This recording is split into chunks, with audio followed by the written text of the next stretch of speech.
Alors, nous poursuivons et terminons pour cet avant-midi nos travaux portant sur les consultations particulières et auditions publiques sur le document de consultation sur la réglementation du prix de vente au public des livres neufs imprimés et numériques. On a le plaisir de recevoir en cette fin d'après-midi M. Carole Cloutier. M. Cloutier, vous êtes le secrétaire de l'Association des auteurs et auteurs de l'Outaouais. Oui, oui. Merci d'être là. Merci de vous être déplacé. C'est un grand plaisir pour nous de vous accueillir dans votre Assemblée nationale. Vous avez 10 minutes. Par la suite, comme pour les autres invités, vous aurez un échange avec les parlementaires. Ça vous va? OK. On vous écoute. Alors, bonjour, Monsieur le ministre. Bonjour, les députés. C'est ma première présence au Parlement, alors on verra comment ça va se dérouler. Alors, étant donné que je représente une association d'auteurs et j'ai participé à cette réflexion, nous avons effectué une réflexion sur la réglementation proposée, mais on a toujours gardé à l'esprit la défense des auteurs, parce que nous sommes une association d'auteurs de l'Outaouais. Alors, on n'est pas des spécialistes, des commerçants, ni des distributeurs. C'est sous cet angle-là que nous avons fait notre réflexion. Et dans notre mémoire, on favorise une réglementation du prix de livre, tout simplement parce que, par le simple fait d'aider les librairies, les libraires, qui sont nos alliés naturels, ça ne peut pas nuire aux auteurs. Donc, on sait que les librairies, plusieurs d'entre elles sont en difficulté et souvent, ce sont seulement eux qui vont distribuer nos livres, alors qu'on ne les retrouve pas dans les grandes surfaces. Alors, par ce simple fait, nous appuyons une réglementation. Par contre, dans notre réflexion, on s'est rendu vite compte que cette seule réglementation ne pourrait pas suffire à régler tous les problèmes, même les problèmes des libraires, parce que tous les acteurs de la production du livre ont aussi des problèmes, les éditeurs, les distributeurs et tout. Alors, grosso modo, nous autres, on ne voit pas d'alliés auprès des grandes surfaces. Alors, on est favorable à cette... Est-ce que je présente plus Monsieur Cloutier, vous êtes ici le maître du jeu pour une dizaine de minutes. Okay. Si vous me dites, écoutez, moi, je pense avoir fait le tour de la question, c'est très correct, puis vous faites ça très bien en passant. Okay. Vous êtes très à l'aise, c'est parfait. Si vous me dites, Madame la Présidente, c'est correct, moi, je voudrais commencer les échanges, c'est parfait pour vous. Oui. Sinon, vous pouvez élaborer, c'est comme vous le souhaitez. OK. Donc, je vais continuer à élaborer avec des expériences d'auteurs. Alors, ceux qui sont spécialistes dans les chiffres ont déjà donné leurs chiffres. Pour notre part, étant donné qu'on est des auteurs, on veut voir nos livres distribués. Je vais donner l'exemple de la Maison des auteurs de l'Outaouais, qui est une maison dédiée uniquement à la vente de livres de nos auteurs. C'est bien, on en vend pour quelques milliers de dollars par année. Mais des fois, on reçoit des remarques de gens qui connaissent peut-être plus ou moins le livre en général, qui disent « c'est bien cher, le livre ». On ne réplique pas à cette remarque-là, mais ça nous fait penser. On se dit « pourquoi c'est cher? C'est à peine 25 $, puis un repas au restaurant, c'est le même prix ». On en vient à penser que probablement que c'est comparé avec les livres qui sont vendus à Costco, de très beaux livres qui valent au juste prix probablement 50 $, mais qui sont vendus à 25 $. Alors, on prend l'habitude de voir des beaux livres vendus à rabais et on perd de vue la véritable valeur d'un livre. Alors, l'effet négatif des ventes de livres par les grandes surfaces à rabais, on finit qu'à perdre de vue la valeur d'un véritable livre. Souvent, ces livres-là, c'est du dumping qui proviennent de d'autres pays, du surplus d'inventaire qui vient de la France, de très beaux livres, mais qui sont vendus ici à 15 $, puis c'est un livre de 50 $. Alors, on perd de vue. Ça, c'est un exemple d'effet néfaste des grandes surfaces. Mais par contre, c'est ça, c'est très... c'est le principal exemple que j'ai à donner. C'est parfait, Monsieur Cloutier. Alors, si vous êtes prêts, collègues, on pourrait entamer les échanges. Alors, Monsieur le ministre, est-ce que vous avez déjà une première question? Oui, Madame la Présidente. Monsieur Cloutier, bonjour. Merci de vous prêter à cet exercice de réflexion et de nous alimenter. Nous avons besoin d'engranger une multitude de références et de lectures. C'est un enjeu important pour le Québec, le livre. Je me réfère à la page 3 de votre mémoire. Au deuxième paragraphe, vous dites un autre effet créé par la situation actuelle est le coût plus élevé de la culture québécoise par rapport aux autres cultures, y compris celles provenant de France. Le prix unique favoriserait un rapprochement de la valeur de la culture québécoise par rapport aux autres cultures littéraires. Est-ce que vous pouvez expliciter? Oui. Souvent, les livres qui proviennent de France, c'est des productions à grande échelle. La France, c'est 60 millions. Ils sont capables de produire des livres de qualité à bon prix, puis qui sont vendus très bien à bon prix aussi au Québec. Pour avoir une production équivalente, c'est presque impossible avec le petit marché que nous avons. Alors, nos prix de vente des livres qui pourraient se comparer à la même qualité sont beaucoup plus élevés. Ça, c'est un phénomène économique. Mais en empêchant les grands écarts de prix, par exemple, les livres français qui sont vendus à rabais dans les grandes surfaces seraient vendus à prix plus élevé, du moins pour un temps limite. On serait plus habitué de voir un livre français de qualité à prix plus élevé qui se rapproche à la valeur des prix équivalents de nos livres. C'est à ce niveau-là qu'on se rapproche. À ce moment-là, on ne peut pas dire que c'est une culture à rabais. À ce moment-là, on rapproche la valeur de nos produits avec celle de la France. OK. Page 4 de votre mémoire, dernier paragraphe. Vous dites, de plus, nous croyons que le gouvernement devrait plutôt modifier le système des subventions gouvernementales pour rendre les livres plus accessibles. Est-ce que vous avez des propositions, des idées là-dessus? La personne qui a soulevé ce point lors de nos discussions, c'est pas moi, c'est notre ancien président. Il sera peut-être mieux placé que moi pour le dire, mais j'essaye de deviner ce qu'il veut dire. En fait, le problème que lui ciblait, c'était beaucoup plus l'accessibilité, le problème, que le prix. Parce qu'indifféremment du prix, quelqu'un va acheter le livre, qu'il soit cher ou pas cher, mais c'est de le trouver qui est le problème. C'est d'accéder à ces livres-là. Et rendre le marché plus accessible aux clients, c'est plus là le défi, beaucoup plus que le prix unique, en fait. C'est son point. Puis j'aurais tendance à croire que c'est une bonne partie du problème aussi, parce que si on réglemente sur le prix, c'est une chose, mais ça ne rendra pas les livres plus accessibles pour autant. Alors, quoi faire pour rendre les livres plus accessibles? Il pourra développer des programmes plus spécifiques pour l'accessibilité auprès des écoles, auprès des différentes clientèles, tout un réseau à repenser là-dessus, mettre des énergies et développer des nouvelles idées à ce niveau-là. OK. Dans la même foulée, il est dit qu'il faut de l'argent pour investir dans l'édition de qualité. Est-ce que vous pouvez préciser, à moins que... L'édition de qualité, le maître d'œuvre, c'est l'éditeur. Ça, c'est un autre maillon de la chaîne de production du livre. L'éditeur a ses problèmes, lui aussi, comme le libraire a les siens. Donc, une autre façon de soutenir l'industrie du livre, ce serait de soutenir l'éditeur, le supporter financièrement, l'aider à développer des nouveaux marchés. Il y a des nouveaux éditeurs qui sont tout jeunes, qui ne connaissent pas toutes les techniques, qui ont des choses à apprendre pour commercialiser leurs propres livres, pour fabriquer leurs livres aussi. Alors, par exemple, un éditeur qui édite un livre, je présume que s'il le vend à un tel prix,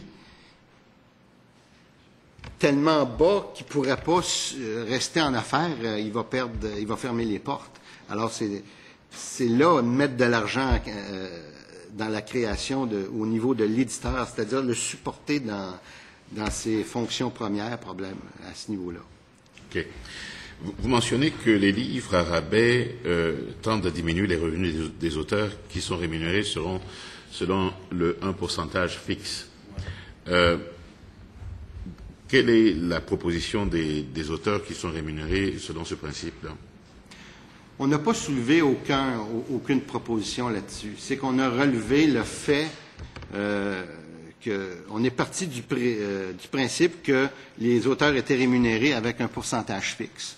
Puis on s'est dit que, partant de là, les livres qui se vendent très cher, on en vend moins en unité, donc ça fait moins de revenus pour chacun des auteurs. Ça peut avoir un effet contraire, mais on dit qu'un livre qui se vend moins cher se vend en plus grand nombre.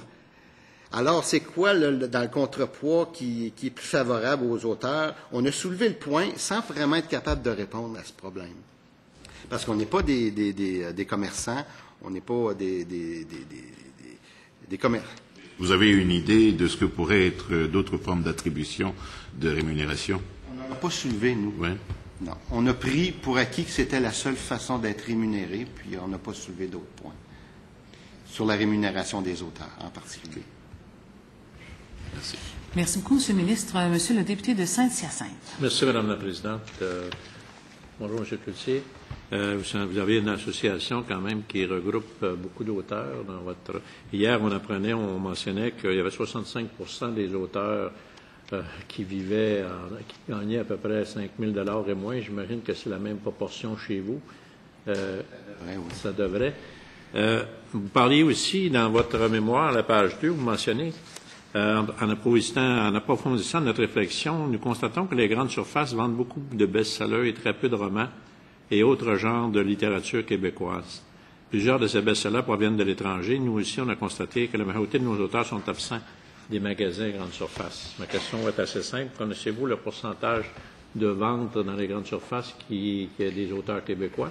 Et qu'est-ce qui pourrait être fait pour que vous puissiez pénétrer davantage les grandes surfaces? Parce qu'il y a un volume, là, qui est parlé tout à l'heure des livres, ça vend moins cher. Si on en vend plus, ça va bénéficier aux auteurs.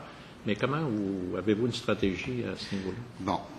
Oui, on a relevé ce fait que les grandes surfaces, on y voyait très peu de nos œuvres.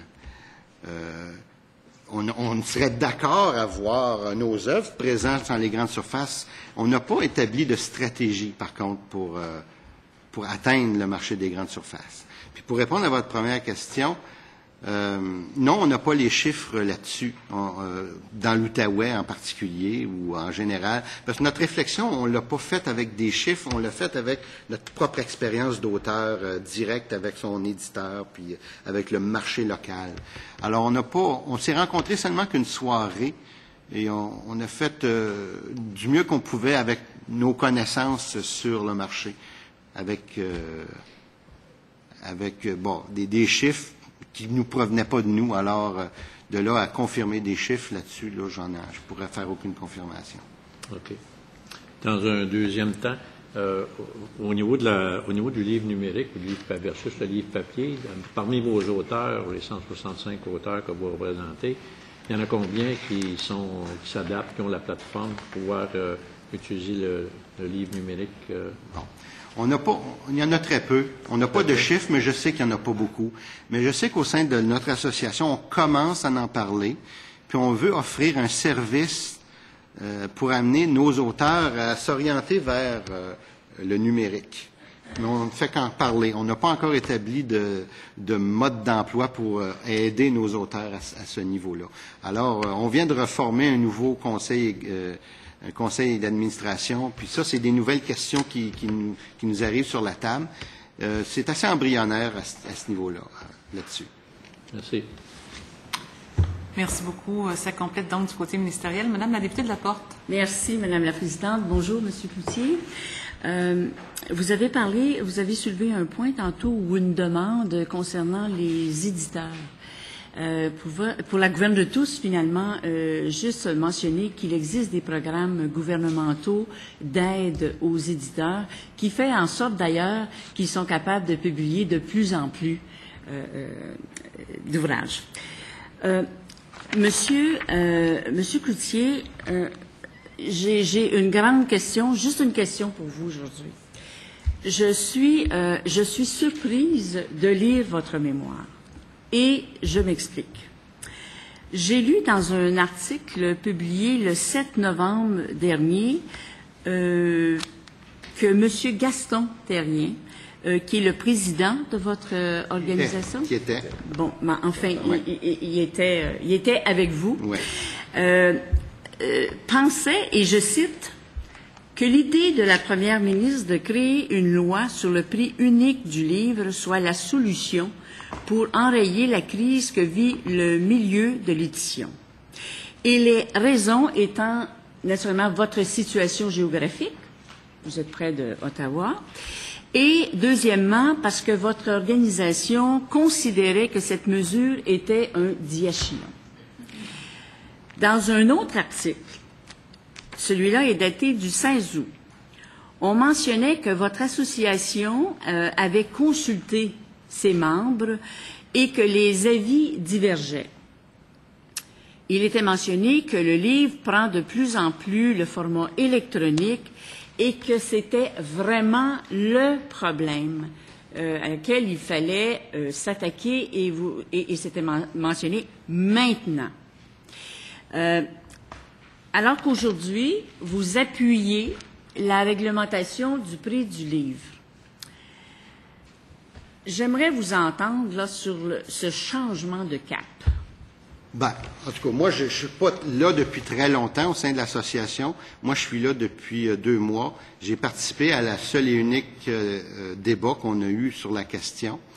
En général, les positions étaient très différentes. On était favorable, d'autres étaient contre, mais on allait de nos observations personnelles. Mais à un moment donné, on s'est dit, nous sommes une association d'auteurs. Alors, on doit discriminer un peu nos points de vue et s'enligner sur celui des auteurs. Alors, avec cette réorientation-là, on a établi que c'était préférable d'être favorable à la réglementation par le simple fait d'aider un maillon faible, les détaillants, nos libraires. Si le peu que ça peut faire de positif pour les libraires, c'est bien tant mieux pour les auteurs. Mais c'est juste sous cet angle-là.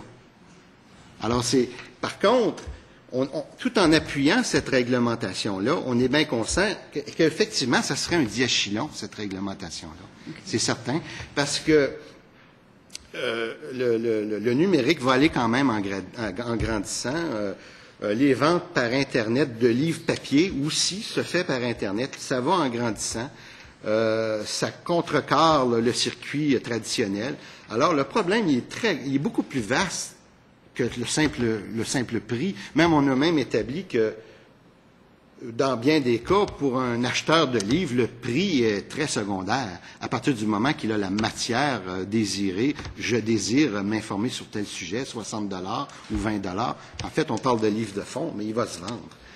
Mais en fait, nous étions très partagés, mais nous devions nous orienter en fonction de l'auteur.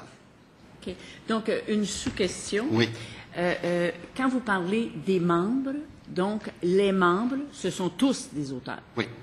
Et les opinions qui divergeaient, là, je vous ai bien entendu, les opinions qui divergeaient, maintenant, vous avez fait... en fait, tout le monde est d'accord là, maintenant qu'on doit aller à une réglementation du prix.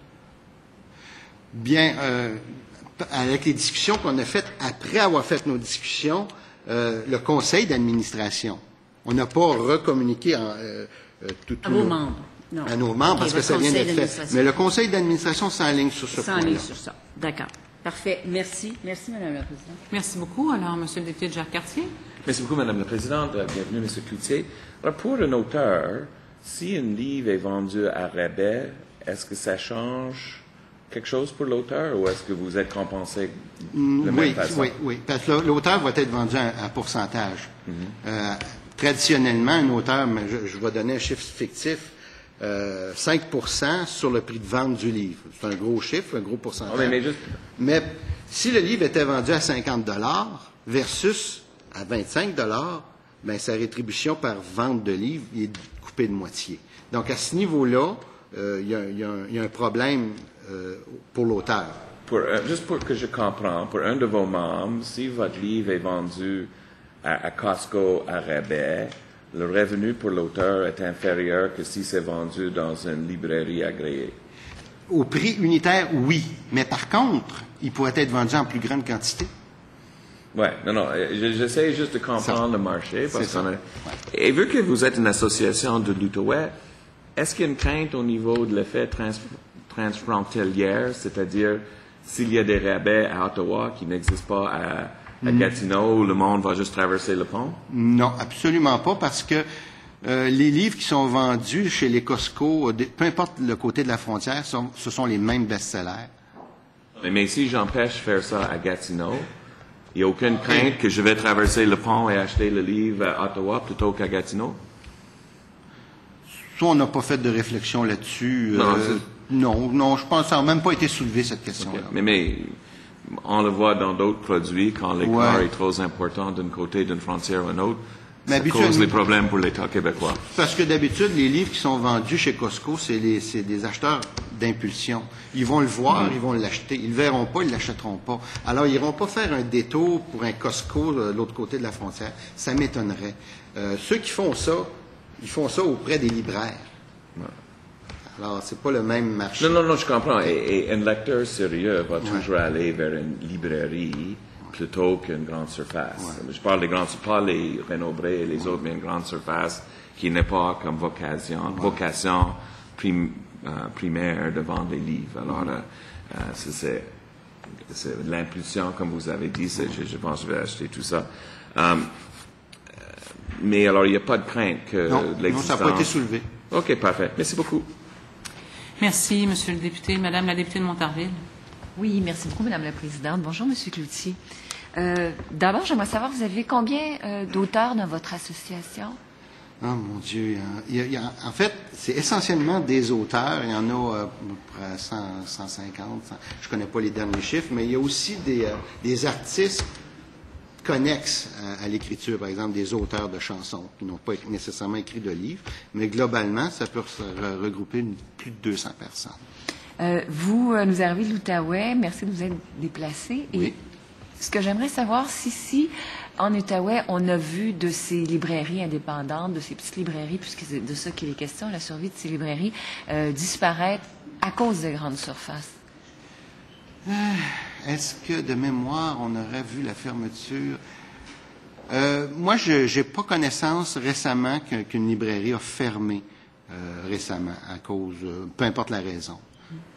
Probablement à cause du marché qui est déjà difficile dans l'Outaouais.